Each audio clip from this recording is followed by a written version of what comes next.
Hi everybody, I'm Rebecca Smith. I'm a high performance coach, founder of Complete Performance Coaching, and also known as Coach Rebecca. I'm here for Q&A with Coach Rebecca, our weekly get together here live on Facebook, where I answer questions from members of the Perform Happy community so that I can help all of you athletes, coaches, and parents get the most out of the sport experience. And just a little bit of background on me. I was an athlete, I was a coach, and now I help people with the mental side of sport.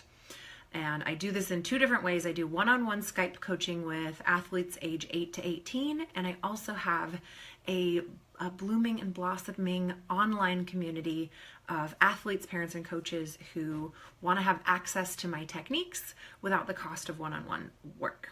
And it's for continuing clients after, so they can continue doing the good work that we've done together. So here's our question today from a member of the community.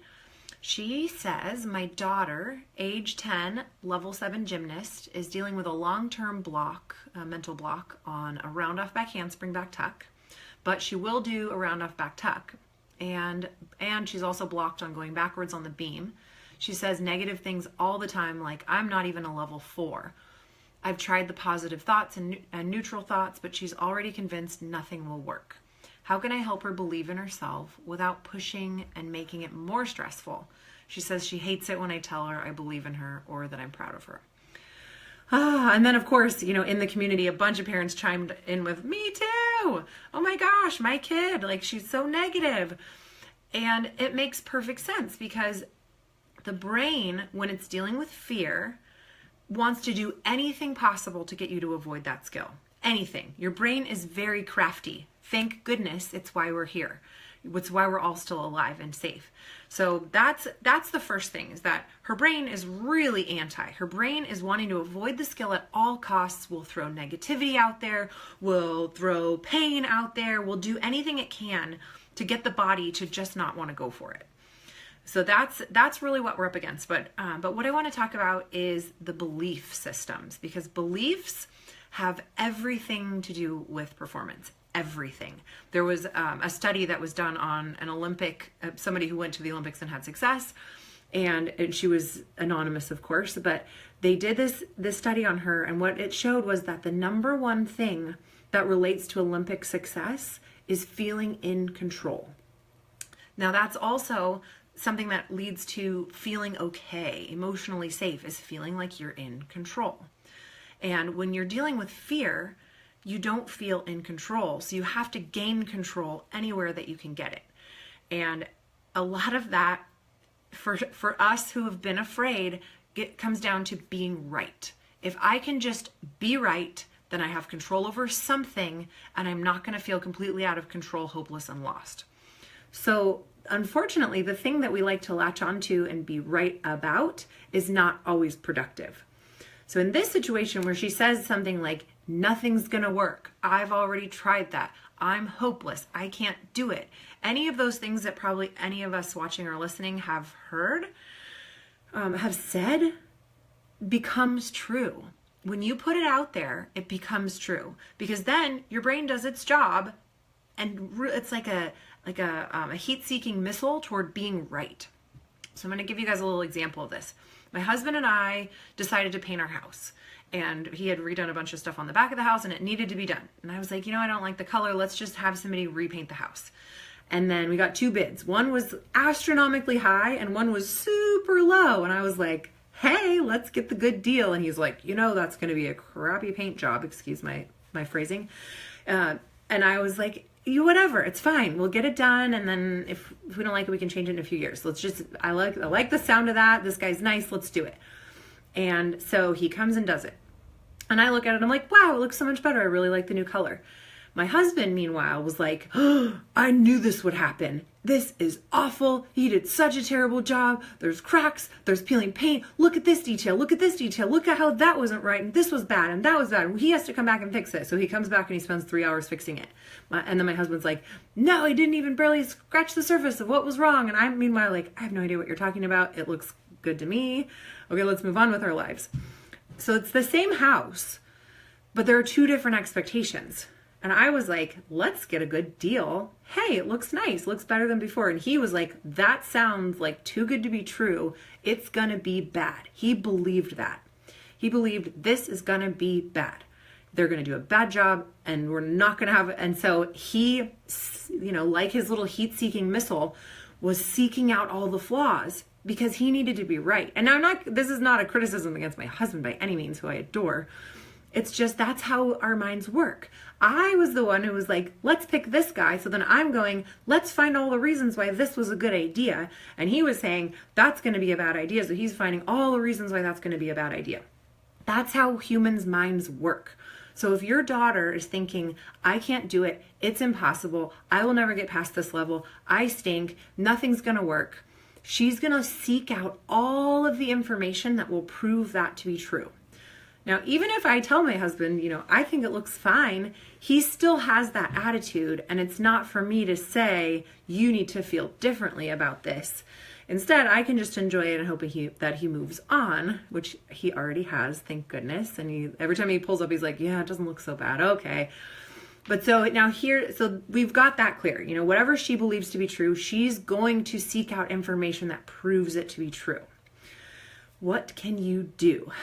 I'm going to give you a little talk about beliefs, and then I'll give you some suggestions at the end for coaches and for parents and for athletes. Okay, so based on some research done by Lauren Gardner, May 2017, so just earlier this year, she really zeroes in on these two types of beliefs in oneself. So you either believe predominantly that with effort, things will change, or that things are fixed. So this is basically effort versus talent. Some people believe you set your mind to it, you put in a big effort, you can do anything. This is like the standard mom line, right? If you set your mind to it, you can do anything. Some people believe that way. Some people believe you either have it or you don't. You're either talented or you're not. You're either made for it or you're not. And depending on which school of thought you belong to, that will greatly affect your ability to get over fear and your ability to be successful in your sport and your ability to perform. If you believe that you have everything you're gonna have, and it doesn't matter how hard you work, you're either talented or you're not, that's gonna lead to demoralization, that's gonna lead to burnout, that's gonna lead to you giving up on yourself, versus if you believe no matter what, if you put in the effort, you can have what you want. If I work hard enough, I can and I will get through this fear. If you believe that in your bones, then science shows it will happen. And science shows that if you believe it's impossible, you will be right. So that's the first thing, is that, and mom, maybe you're not the person to tell it to her. Have her watch my videos, have her check in with what I'm saying, and maybe that can help just coming from somebody else, because of course you're supposed to say, oh honey, you're gonna get through it. And she's like, mom, you always are positive, and that's not working.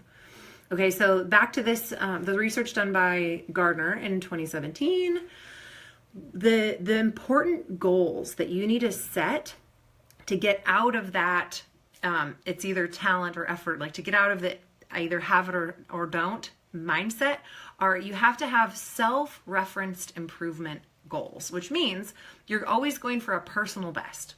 And when you're in this really demoralized place, start simple. So that's just, what is the next thing I'll do tomorrow that will get me moving forward? And now, of course, she's going to feel like there's nothing I can do and it's way too big and too hard. But there's got to be something, and she's got to pick it. She has to sign on for it and go, okay, I know this is going to be hard, but I want it. And I talked in the community just the other day around this topic about motivation. She's got to know why she wants it. And then once she knows, I want this because I need it to get to college, or because I need it to feel like I'm satisfied with my efforts here. Or she'll just go, I don't need it. I'm going to work around it. I love gymnastics. It's fine, which honestly is an okay solution, because if they don't want it bad enough, the road of pushing through fear can be much too difficult. I'm not saying it's too difficult. I'm just saying if you're not motivated, it's a lot harder to walk than if you are. So if she's motivated, then the next thing to do is just put a goal on the table. Let's say she can do a round off back tuck. She can do maybe a round off back handspring back tuck with a spot into the pit or something like that. You figure out what she can do. What can you do? Then You build confidence on that, and then take one baby step tomorrow, or one baby step next week. And the key here is to praise that progress. I know I say this all of the time, but praise effort, praise progress. A lot of the time, the mistakes that parents make is going so crazy when they do something well, when they succeed, quote unquote, when they complete the skill. The parents go nuts and they're so happy, oh my gosh, you did it. But there's not anything happening from starting to learn the skill to successfully getting it. And that creates this belief that it's only valuable when the whole skill is fully completed. Coaches do this too. I was guilty of this when I was a coach. It was like, keep working on it, keep working on it, keep working on it. You did it. Instead, it should be, you're working on it. Good. Keep it up. Good job. That's awesome. And they might look at you like, you're nuts. That's not awesome. That was just a drill. But that, keep reinforcing that you see the effort, that you see the possibility. Maybe it will rub off. If they still don't see the possibility, then that's a whole other issue, because there's gotta be a little teeny nugget of open-mindedness to the idea that this could work. Now, here's what I want to do. Here, one of the main things that can shift you from impossibility thinking to possibility is to see examples of other people just like you overcoming a difficulty. So you guys out there, if you're listening on the podcast or if you're watching on the live video, I want you guys to send me your successes. Send me your successes, whether or not we've worked together one-on-one. If you have an experience where you were afraid, then you worked through a mental block and you were able to overcome, I really want you to share those with me so that I can share them with my platform, because that's what we need. I have been stuck in fear and feeling hopeless and feeling like there is no way, I will never get over this, I'm broken, I'm screwed up, and it is the deepest, darkest feeling, especially when people just like me do not have trouble with it. And here I am alone. And then when I open up my mouth about it and go like, this stinks that I'm so scared of this, then people are like, oh, I've been there and here's what I did. So I want you guys to post on the CPC page here on the Facebook page. I want you to, post videos. I get text videos actually all the time from past clients of their kids doing a back full when they came to me for a back handspring. I have all kinds of beautiful things in my phone that I don't have permission to share, so I don't. But you guys, I want you to post videos. I want you to post stories. I want you to post pictures so that other people can see that it is absolutely possible, because that's something that can push you over the edge. If you have a little bit of an open mind and then you see a story of a kid who was stuck on a back handspring for 2 years and now she's doing fulls, it can give you that little bit of, okay, I'll set a little goal for next week and I'll move forward with it. And I want you guys to tell me, what are you working on? What is your struggle? Of course I get back to the members in the private community, but even on the main page, you guys let me know what's going on. Give me your successes. And I'm really going to solicit these for my members too in the members only area, so that we can have kind of a stockpile of positive vibes. So these kids are going to know you're not alone and it's possible. But you have to believe that it's about effort and not talent. I outlaw that word talent in my house. And when we talk to our toddler, we're always like, good work, kiddo, instead of like, you're so smart. It's, you are working hard. Because if she believes that she's only as smart as she is, she's not going to want to work hard to get smarter, to learn the things she needs to learn. So I know that's kind of all over the place, but make sure that you are continually praising effort, even if she rolls her eyes at you, even if she feels hopeless, and then talk to her about successes. Talk to her about things that have gone right. And I've got so many experiences of kids coming to me feeling hopeless and then getting their hope back, but it doesn't happen overnight. That's the big thing, is it, maybe once a year I get a kid who gets all of her skills back in a month, who's majorly affected by fear. But typically it's more like, a month here, a month there, and people get them back. And then I start getting this flow of videos in, and it's just, something that there's got to be some faith behind. Like, this is going to work out. Okay, bottom line. Actually, before I go bottom line, I wanted to mention the importance of coaches. So this is some things that coaches can do to promote the type of belief that will help kids move forward. Focus on effort and persistence. Oh, I've got a question coming here. Great. Okay. Provide challenge. So that's moderate challenge, not too big of a challenge so they feel blocked. Explore the value of setbacks. I talk about this all the time in my trainings, that failures are not just, they're not failures, they're stepping stones to success. That every time you make a mistake, you learn from that and you move forward. Coaches can also provide encouragement, that you're encouraging them to improve instead of beating them down for not improving. And people, the best meaning coaches don't always know that. Okay, here's a question that I'll take a look at.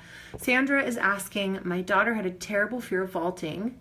She would hit the tables for weeks. She went through 3 private coaches. She broke through the fear, and she was a level 4 vault state champion. Awesome, a success. Okay, that's it. It's like sometimes you keep hitting walls, but you keep moving forward. You keep moving forward, you take privates, and then you break through and you win the state. I mean, that's not everybody's story, but I love it. So you guys keep, what else do you have? Give us your successes so that we can let this mom's daughter know it can happen for you too, but you have to keep walking into it.